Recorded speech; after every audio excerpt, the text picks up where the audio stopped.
This video is brought to you by Mubi. Claim your free trial and check out the new Mubi library by going to mubi.com/likestoriesofold.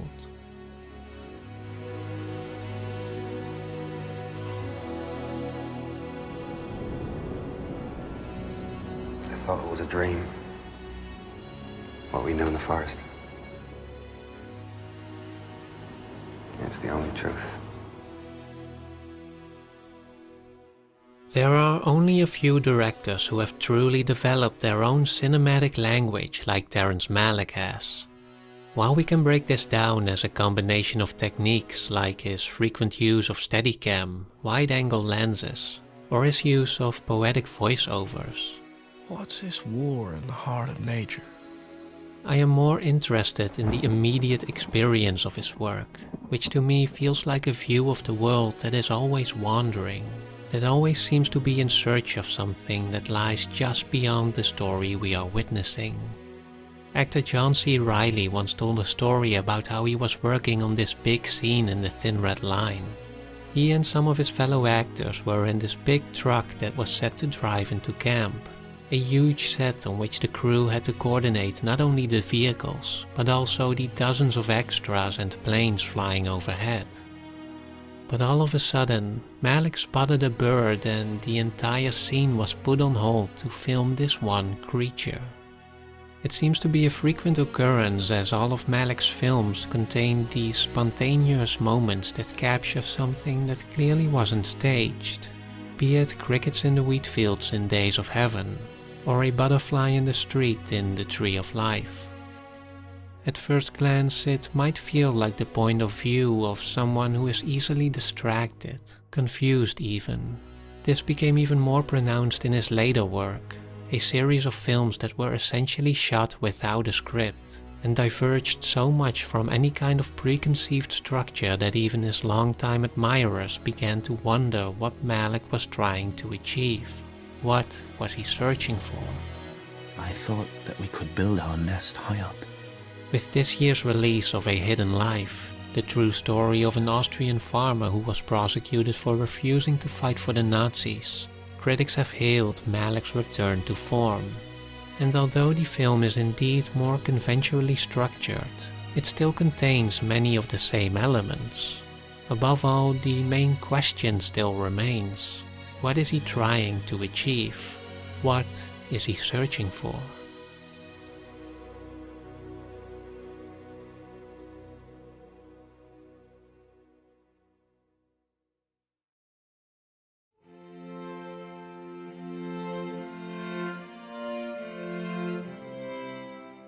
Long before his first feature film, Malick was actually on his way of becoming a philosopher. As a university student, he was particularly drawn to the work of one of the most influential philosophers of the 20th century, Martin Heidegger. Heidegger argued that philosophy, since the ancient Greeks, had avoided what he sees as the most fundamental question, that of the meaning of being. A question that was often dismissed for being either too obvious or too indefinable for meaningful engagement. But for Heidegger, this was the result of a wrong perspective on the concept of being, one that is too concerned with consciousness, with traits of being and not the meaning of being. He was particularly critical of Descartes, whose separation of body and soul, of the world and the mind, created what for Heidegger was a needless abstraction of the way we relate ourselves to existence. In his magnus opus Being and Time, Heidegger carries out his fundamental ontology by introducing the notion of Dasein, or being there, the distinctive mode of being particular to humans, the beings for whom being matters.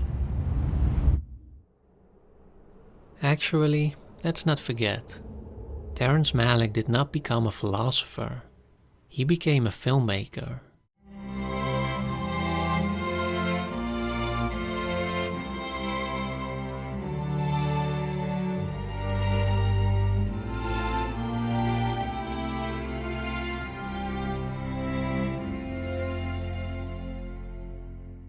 And this shift from philosophy to cinema, I think, should be taken into account, lest we make a mere overview of Heidegger's ideas as they are represented in Malick's films. Heidegger's ambition was to move away from philosophy as an overly anemic and intellectual endeavor. To him, the discussion of metaphysics was limited by technical philosophical language, one that, as he later admitted, he was not able to transcend in being and time despite his already highly poetic style of writing. And I can imagine Malick realized this as well, and therefore set out to explore a different kind of language. So instead of trying to fit cinema into philosophy, let's try it the other way around. Let's see how the work of Terrence Malick not only captures, but also clarifies and contributes to Heidegger's ideas.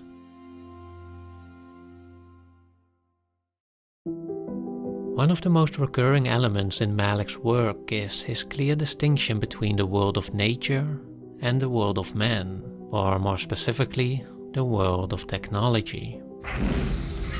Malick's characters are almost always introduced as practical beings in a practical world. A garbage collector, a factory worker, a soldier, architect, screenwriter, farmer. They capture the fundamental break that Heidegger made with Descartes, and to a lesser extent, his own teacher Edmund Husserl. For Heidegger argued that our default experience of the world is not based on knowledge or reason, but on a pre-existing sense of practicality. Before we question what is, as previous philosophers proposed, we first instinctively see how to use. Heidegger uses the example of a hammer to point out that before we've intellectually questioned the attributes of such an object, let alone pondered the meaning of its existence, we already have an ingrained idea of how to use it. It is only when using the hammer fails or surprises us in some way that we begin to think about its being. And the same goes for our lives in general. In Malick's first film, Badlands, the story is deliberately guided by a rather naive narrator, by a sheltered teenage girl named Holly. Little did I realize that what began in the alleys and backways of this quiet town would end in the Badlands of Montana. The story begins with her falling in love with Kid, a James Dean wannabe who takes her on an adventure that eventually becomes a killing spree, and ends with both of them arrested. Through her eyes, however, the crimes are presented with a rather careless lightheartedness, with a level of mindfulness that does not seem to consider the meaning of what is happening. It exemplifies what Heidegger meant when he said that our default state is not one that questions the meaning of being, and portrays what its consequences are. For a disposition that does not engage with the meaning of being, that does not relate itself to our mortality, to our thrownness, as Heidegger called it, has no real connection to life and death, and renders both insignificant. I want you to attack! I want you to attack right now, with every man at your disposal! It dulls us into a kind of unconsciousness, and for Heidegger as well as for Malick, this seems to be the great illness of who we are. We see this in the absurdity of war in The Thin Red Line, but we also see it in his later films. In Night of Cups, the story of a Hollywood screenwriter is paralleled with a fable of a knight who travels west in search for a pearl, but then drinks from a cup that lulls him into a deep sleep, completely forgetting who he is, completely forgetting about the pearl. In Song to Song, the characters deliberately live their lives moment by moment. I thought we could just roll and tumble, live from song to song, kiss to kiss. A careless existence that does not worry about the grander questions.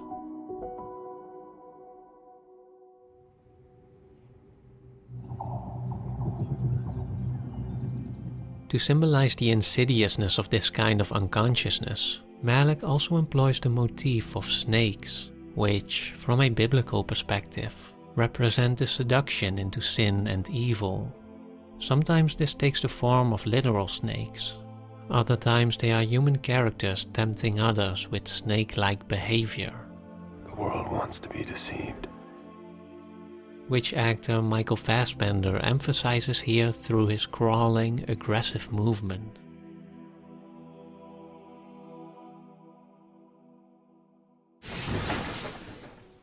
Another motif is our technological progress, and the modernity representing our practical disposition that, in its advancement, removes us ever further from the question of the meaning of being. In The Tree of Life and Malick's later films, the main characters find themselves in completely artificial worlds populated with beings that relish in the excesses of modern life. This, however, is not to make a simple statement about how technology and progress is bad. In Days of Heaven, the characters try to exchange their industrial world for a more natural one.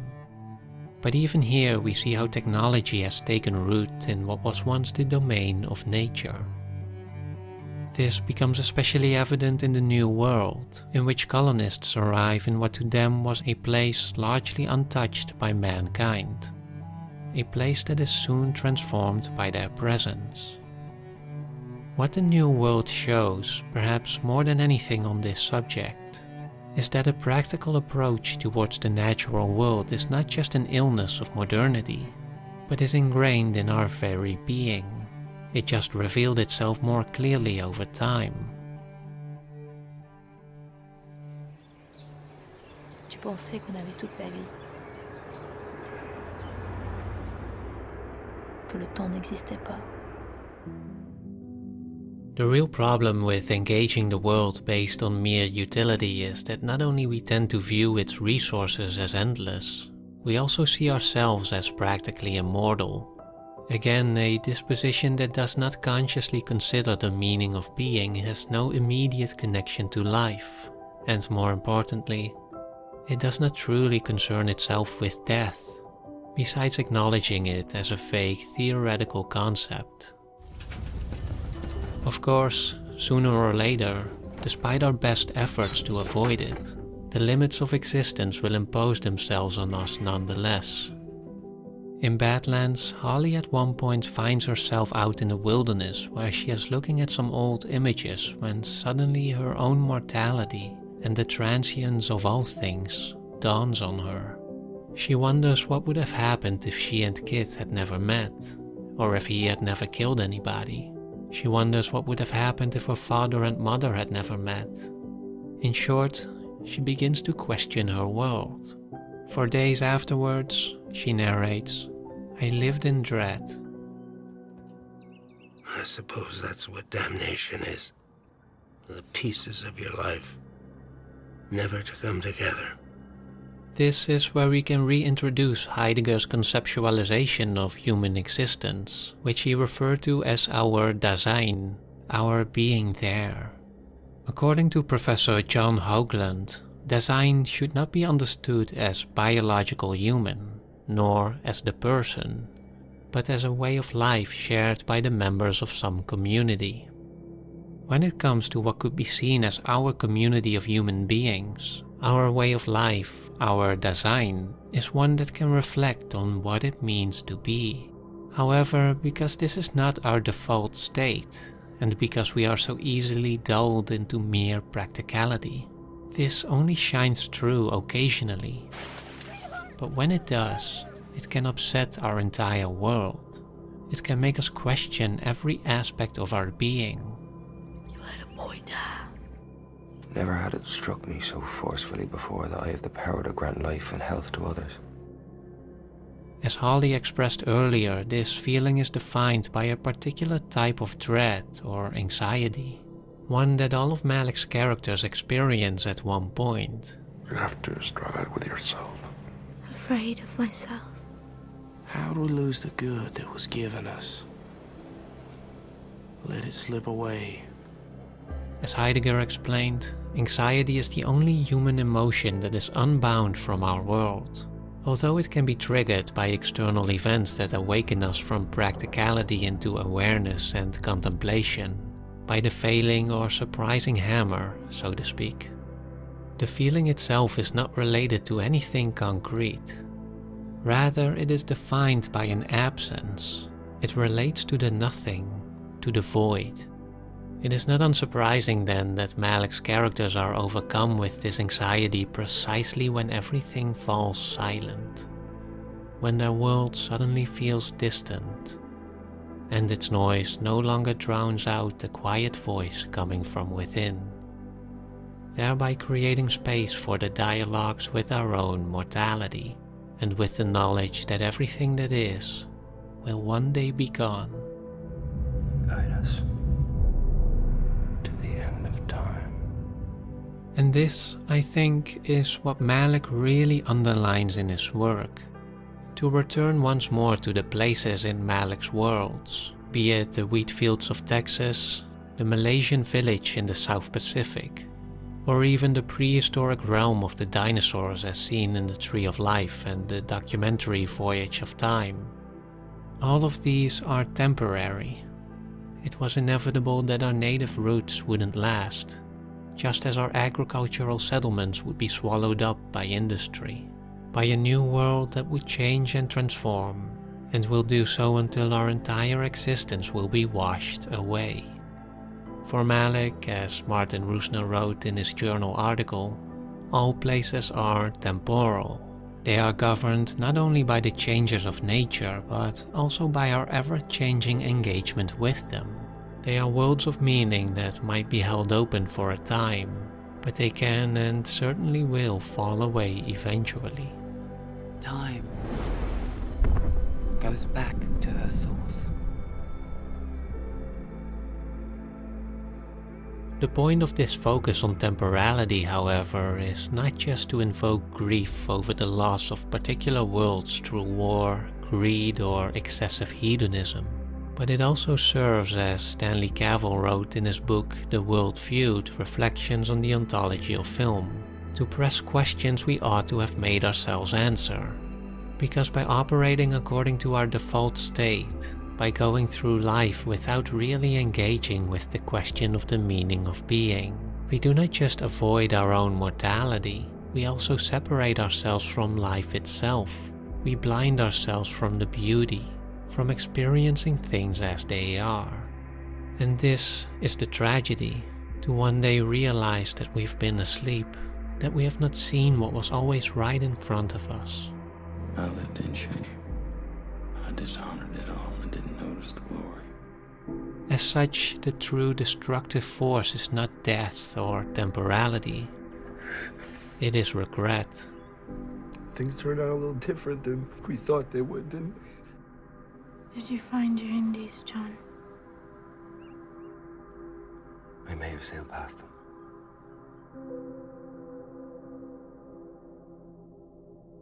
Again, we are back at Heidegger's most important and often neglected question on the meaning of being, and this notion of Dasein. For the Da in Dasein has also been translated not as there, but as open, meaning that we as humans possess a natural openness to encounter and experience other beings in particular ways, not just practically, but also theoretically or aesthetically. To put it simply, it opens the discussion on human freedom. And this is another thing that Malick really puts to the foreground in his work. That being our own role in the construction of meaning, both in the context of the natural world and in the finding of purpose in a temporal universe that ultimately overpowers human agency, as well as in the context of the human world, and the manifesting of meaning within a community that has no place for it, that operates as a mindless machine, a machine that, even if one would want to, cannot seem to be escaped. They want you dead, or in their lie. We see this with so many of Malick's characters, whether they are trying to find peace amidst war and destruction, or compassion in a world where every man fends for himself. They always seem to find themselves on the losing side. What difference you think you can make, one single man, in all this madness? A small spark of light in an overwhelming darkness. This conflict is perhaps most explicit in A Hidden Life, where one farmer tries to resist the war machine of the Nazis. We have to stand up to evil. only to find himself and his family ostracized by his community. It's a rebellion that eventually seems to lead only to his own demise. And yet, despite these seemingly impossible odds, Malick draws attention to this freedom not just as a choice that lies within our agency, but also as a responsibility. We wish to live inside the safety of the laws. We fear to choose. Jesus insists on choice. The one thing he condemns utterly is avoiding the choice. If God gives us free will, we're responsible for what we do, what we fail to do. To choose is to commit yourself, and to commit yourself is to run the risk of failure, the risk of sin, the risk of betrayal. When you give up the idea of surviving at any price, a new light floods in. You say, Christ said this, Christ said that. What do you say?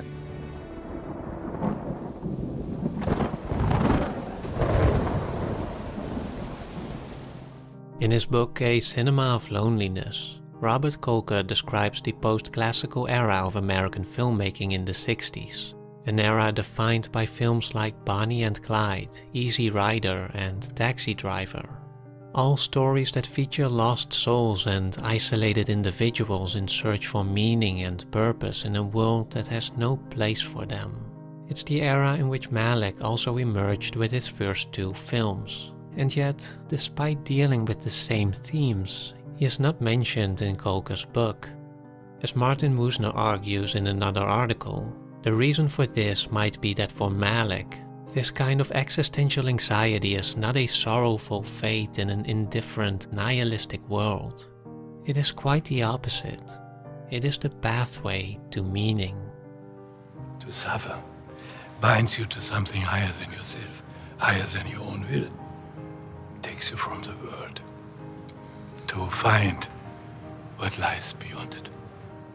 The anxiety of Malick's characters is directed outwards, not inwards, towards recognizing, if not achieving, as Woosner put it, an authentic cosmic connection with others, with animals, with the natural world, perhaps even with God. This was Heidegger's ontology, in which anxiety is not a token of our solitude, but instead signifies our pre-existing internal connection to the nothing, a sort of umbilical cord tied directly to the source of all creation. Mother, I take your hand. And this is exactly what Malick seeks to communicate through cinema. This is what his cinematic language is always in service of. He is deliberately unraveling the notion of a self that is distinct from the external world. 2, no more. 1. Love binds us together. I forget what I am, whose I am. It is why his characters often lack characterization, not because they are passive or empty, but because we are meant to view them as one with the world around them. Their struggles are the struggles of the world. Their loss of meaning is the world's desert. Their redemption is the world's purifying water. It is why he sometimes shoots the same scene on multiple locations and then intercuts between them. And you still sit up on your high horse looking down on me. Your fingernails, man! Where's the dirt? It is not to confuse the audience, but to urge us to look beyond the particularities of time and location, to reveal the eternal within the temporary. And indeed, it is why he chases birds and butterflies, why he seeks out those spontaneous moments that remind us of what is at stake, of what this is all about. All this naturalness, Woosner wrote, suggests that the world around us is still in fact a world of unfolding creation, and furthermore, that we are empathically part of that creation. It is a cosmic perspective that renders human existence not only bearable, but also profoundly meaningful. The universe is you, they seem to say, just as you yourself are the universe. 'Cause that's where it's hidden. The immortality I hadn't seen. Now we can also imagine why Malick chose the language of cinema instead of philosophy. As Stanley Cavell argued, film can perceive the world for us without our meddling selves getting in the way. It can train us to pay attention to it in all its sensory details, its sounds, its textures. Whereas a written account can only describe, film can reproduce. Film theorist Siegfried Kracauer adds that in response to the growing abstraction of the modern world, we have developed an urge for connection, an urge to touch reality not only with our fingertips, but to seize it and shake hands with it. And this is what film does. It reacquaints us with the world we live in. As Woosner concludes, we watch films in the dark and quiet solitude of the theater, but we emerge, blinking in the sunlight of the day, reconnected to the world in which we hope to dwell.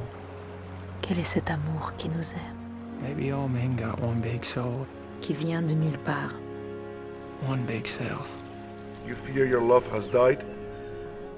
It perhaps is waiting to be transformed into something higher. And so, when it comes to existential anxiety and the question of the meaning of being, Malick uses cinema not only as a platform for philosophical discussion, but also as a vehicle to invoke it, to make us notice, to make us recognize and consciously experience the gift that we're given, to help us find our place in the cosmos, to find connection. He shows us that love is real and attainable, that it was there in dreams in the forest, in hidden lives, in the fleeting moments that so easily pass us by, and invites us to see it too. Time will come when we will know what all this is for. And there will be no mysteries. We will know. I am. Why? I shall be. We live. Yours. If I never meet you in this life, let me feel the lack. A glance from your eyes, and my life will be yours.